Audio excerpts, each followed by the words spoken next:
Bonjour à tous, je suis très heureux de vous retrouver aujourd'hui pour cette nouvelle vidéo d'analyse sur une petite pièce de Johann Gottfried Walther. C'est un petit choral qui s'appelle Warum sollt ich mit dem Grämen? Walther, c'est un compositeur qui n'est pas très célèbre, mais qui est contemporain de Bach. C'était un de ses lointains cousins et amis. Organiste lui aussi, qui a écrit beaucoup de préludes de chorale, de fugues, de pièces très intéressantes, et qui a notamment écrit un grand dictionnaire de musique, le Musikalische Lexikon. Donc c'est vraiment un énorme recueil qui a servi beaucoup pour la composition et pour la théorie musicale du baroque tardif. Alors, lançons-nous dans l'analyse, à proprement parler. Nous sommes à... Il y a donc deux voix dans ce contrepoint. Il y a une tonalité de Fa majeur, puisqu'on a un bémol à la clé. Et la pièce se divise en deux, une partie A et une partie B, puisqu'on a une reprise du petit sujet initial au troisième système. Donc on a une pièce à peu près symétrique, hein, A-B. On voit que la pièce commence par une ouverture.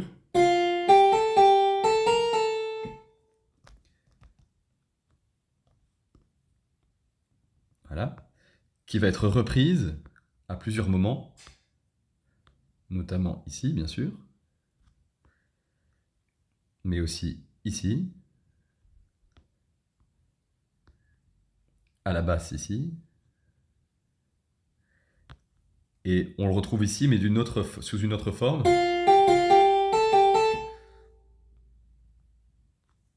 Voilà. Et si on regarde bien ce thème, on voit un premier degré, donc Fa, Sol, deuxième degré, La, troisième degré. En fait, si on utilise la solmisation baroque, on peut chanter Do, Ré, Mi. Puisque c'est premier, deuxième degré, troisième degré, comme ils utilisaient un solfège relatif, on chantait toujours Do, Ré, Mi. C'est ce qu'on appelle un schéma galant, qui s'appelle le Do, Ré, Mi. Ça fait partie des ouvertures dans les pièces baroques les plus célèbres, les plus utilisées. Et ce do, ré, mi s'harmonise en général par un fa, mi, fa, donc premier, septième, premier degré, qu'on retrouve ici. Premier, septième, premier degré. Donc là, on a vraiment un do, ré, mi très classique, hyper canonique, schéma galant, basique. C'est intéressant de voir aussi les compositeurs un peu moins célèbres parce que ils utilisent souvent des formules qui sont davantage intéressantes et peut-être, enfin non, pas davantage intéressantes, mais davantage classiques que par exemple Bach, qui a une écriture assez sophistiquée, dont le style est difficilement caractérisable en fait. Donc là, ce qui est intéressant avec ces compositeurs un peu moins célèbres et sur des pièces pas très, sur des petites pièces sans prétention, c'est qu'on peut vraiment apprendre pour composer. Alors, on commence avec notre do ré mi, comme on a vu. Et là, ce qui est intéressant, c'est qu'on a le do ré mi, mais un peu inversé, enfin exactement inversé, c'est-à-dire plutôt que de monter, il va descendre. Ça fait partie des manières d'écrire aussi du baroque, c'est-à-dire qu'on prend un thème et on l'inverse. Là, si je fais ça, ta, ta, ta, ta, vous voyez, c'est exactement symétrique. Ça, c'est ce qu'on appelle une inversion.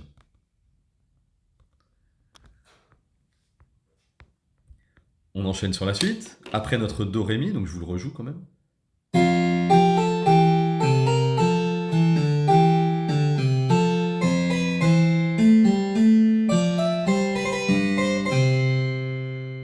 Alors là, il y a encore un schéma galant qui va répondre en fait au do ré mi. Le do ré mi, c'est une formule rhétorique qui va poser une question, qui va ouvrir une conversation. Et là, on a un petit motif qui va répondre à la question. Vous savez, on a un terme assez technique pour parler de questions-réponses en musique, c'est arsis, thésis. Donc là, on a la arsis, question, thésis, réponse. Et ici, on a un autre schéma qui s'appelle le Priner.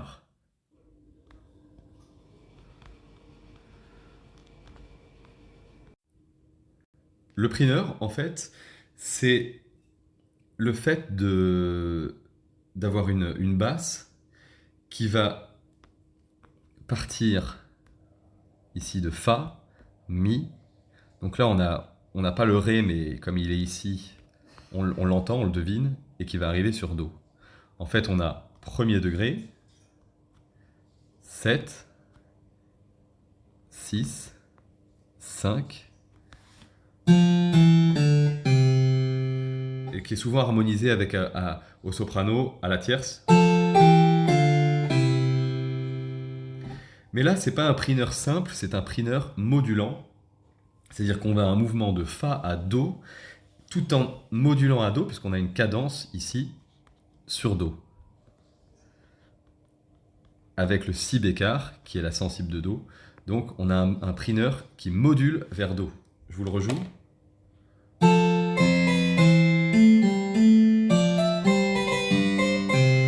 En fait, on a la basse qui descend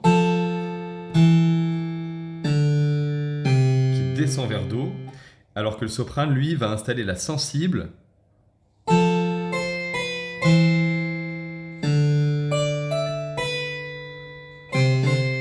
voilà. Donc on a ce prieur modulant qui finit notre petite ouverture avec question-réponse. Vous voyez que à travers cette ouverture, Walter garde notre petit schéma de figuration croche de double. Ta, ti ta ta, ti ta ta, ti ta ta. Ça c'est assez intéressant parce qu'on va avoir ce même motif rythmique sur tout le long de la pièce. Voilà le prieur. On enchaîne. Pardon.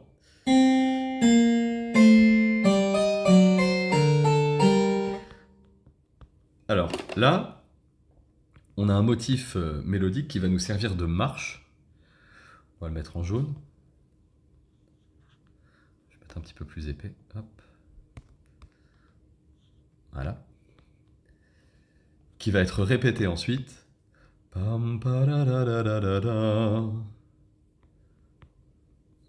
Ça, c'est ce qu'on appelle une marche. C'est-à-dire que le même motif est transposé d'abord sur Do, ensuite à partir de Si bémol. Donc ça nous permet un peu de respirer après mon ouverture. Une fois qu'on a fini la marche, ce qu'il va falloir faire en général, c'est commencer à se diriger vers une cadence, et c'est ce que Walter va faire ensuite. Alors au niveau de la marche, elle est intéressante parce qu'elle est modulante. On voit le Fa dièse à la basse, qui nous indique qu'on passe rapidement dans la tonalité de Sol mineur, puisque c'est la sensible de Sol.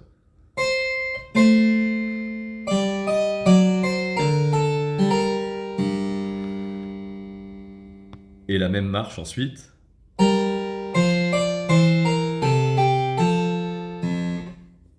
Revient sur Fa majeur.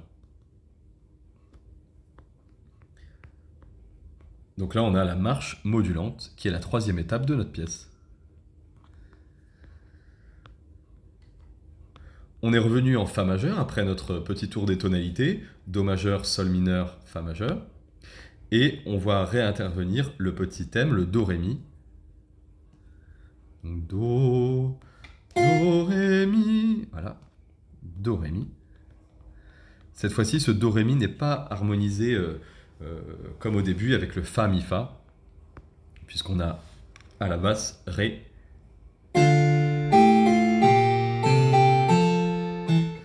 Voilà.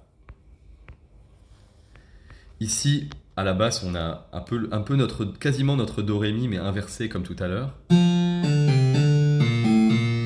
Alors c'est pas exactement une inversion rigoureuse parce qu'on a une tierce descendante, donc c'est pas exactement ça, mais ça nous rappelle ce thème.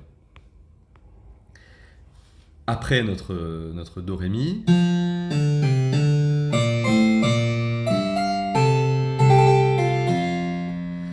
on a une formule cadentielle qui arrive donc cadence sur Fa.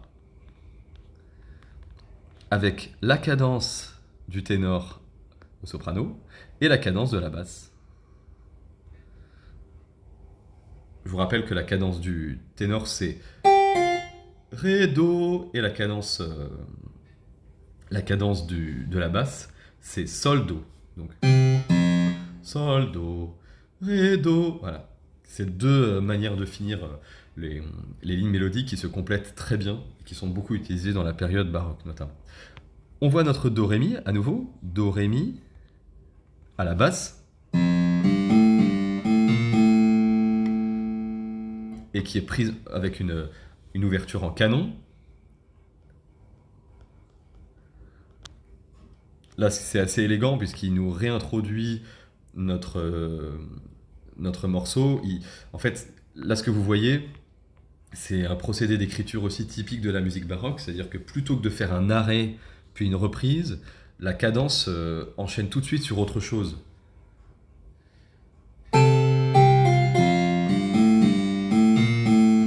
Voilà. Ce qui nous donne vraiment l'impression de ne pas s'arrêter et de continuer sur une nouvelle idée. Alors, à nouveau, puisqu'on est dans la B, on a notre Do, Ré, Mi, là cette fois-ci harmonisé exactement comme au début, avec le même thème en inversé, comme tout à l'heure.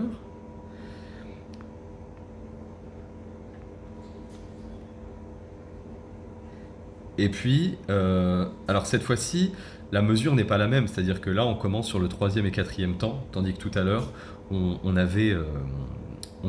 était sur le premier temps.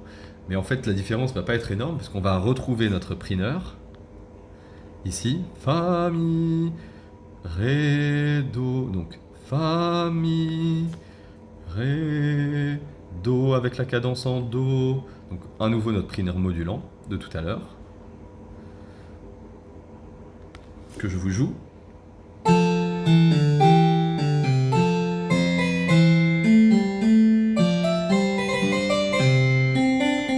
Voilà. À nouveau notre marche, la même. Ta-da-da.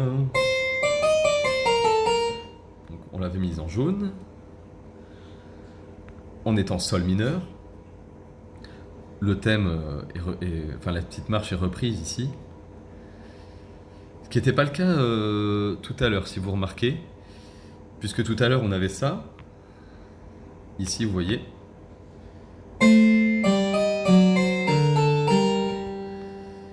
Et la basse faisait un mouvement disjoint comme ça.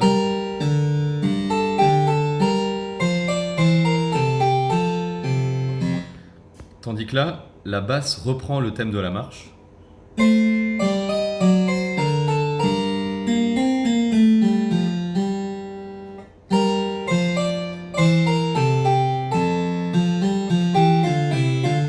Donc là, on a une petite variation par rapport à tout à l'heure.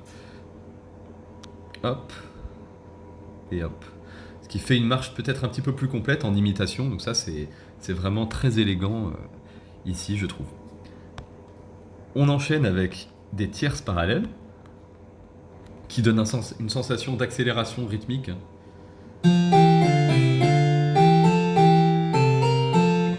Voilà, là, on a quasiment notre Do, Ré, Mi à la tierce aussi. Sauf que là, il varie effectivement pour pas faire sur tout le long.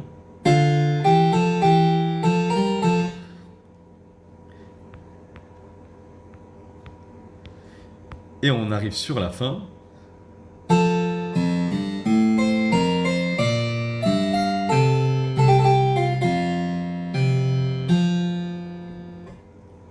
Une formule de cadence, la même cadence que tout à l'heure. Donc cadence en Fa.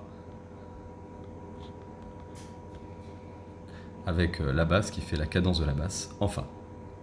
Il y a quelque chose qui est assez élégant aussi, c'est le fait d'arriver sur le La, sur le troisième degré, à partir du Fa, donc avec un petit saut comme ça.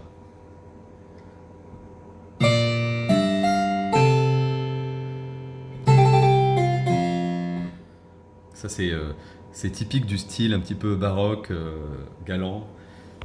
Ce petit saut qui donne une impression de surprise. Voilà, on a pas mal de choses à dire dans cette pièce.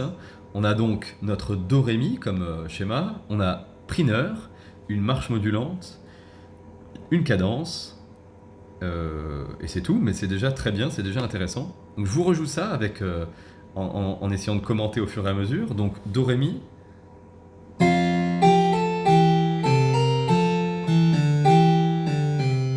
Prineur, modulant,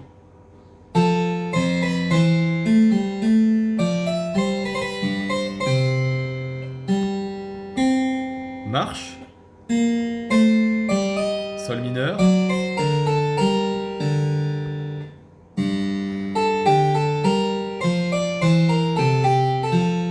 Fa majeur, mon Do Ré Mi, on retourne en Fa majeur,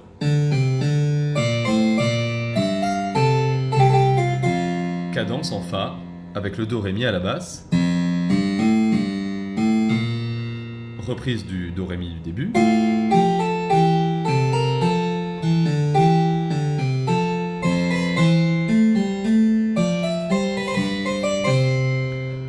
Prineur modulant et reprise de la marche. Ah oui, j'ai oublié de le surligner celui-là.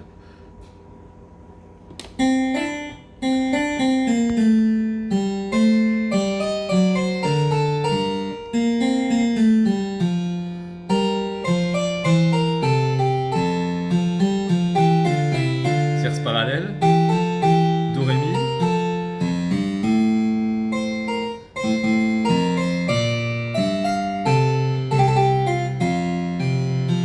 et cadence. Et voilà pour cette petite pièce de Walther. Donc c'est une pièce assez pédagogique, hein, très intéressante, que je vous invite à jouer vous-même et à analyser. Il y a certainement des choses que j'ai manquées, hein. Donc n'hésitez pas. On peut trouver toutes les pièces de Walther sur IMSLP, donc sur internet gratuitement. Quant à moi, je vous recommande de vous abonner à la chaîne si ce n'est pas déjà fait, de mettre un commentaire si ça vous a plu, un pouce vers le haut. N'hésitez pas non plus à souscrire à la chaîne si vous voulez que vos exercices et vos compositions soient commentés en vidéo, en cliquant sur le bouton rejoindre. Vous pouvez aussi aller sur le groupe Telegram où j'essaye de monter une communauté de passionnés de musique et d'écriture, donc n'hésitez pas, vous serez bien accueillis. Et quant à moi, je vous dis à bientôt, portez-vous bien, au revoir.